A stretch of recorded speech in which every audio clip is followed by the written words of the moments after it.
Well, the President of the United States called me, President Obama, literally hours after the storm. And he said, "I've heard about what's happened up there, tell me more." And he happened to call at a time when I had figured out, having surveyed the damage, that this thing was much bigger than what Vermont was able to respond to. Bottom line is, he unleashed every secretary and cabinet member in his cabinet.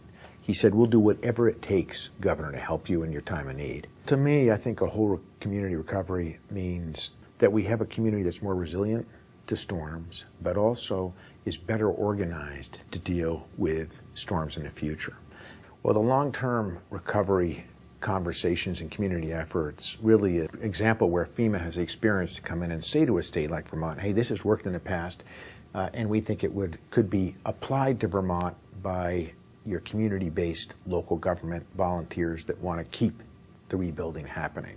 And basically what it's allowed us to do is enter into a dialogue with communities, with our regional planning commissions, with our local select boards, with our mayors where we have them, and with our volunteer base to ensure that we are tailoring a recovery package for that community that makes sense for them. And that's really important.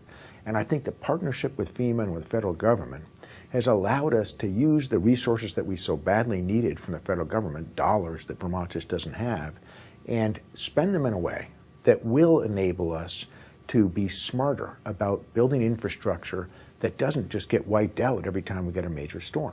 The way we're doing that is not by going into local communities and saying, "Hey, we're here from the government and we've got all the answers and you do what we say." Instead, we put together, with FEMA's help, partnerships where we're going into communities and asking these questions.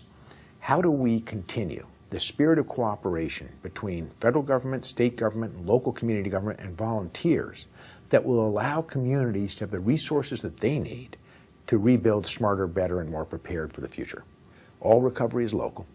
If you try to dictate it, it won't work. We've learned that over the years, and I think it's a partnership that's really going to be very successful.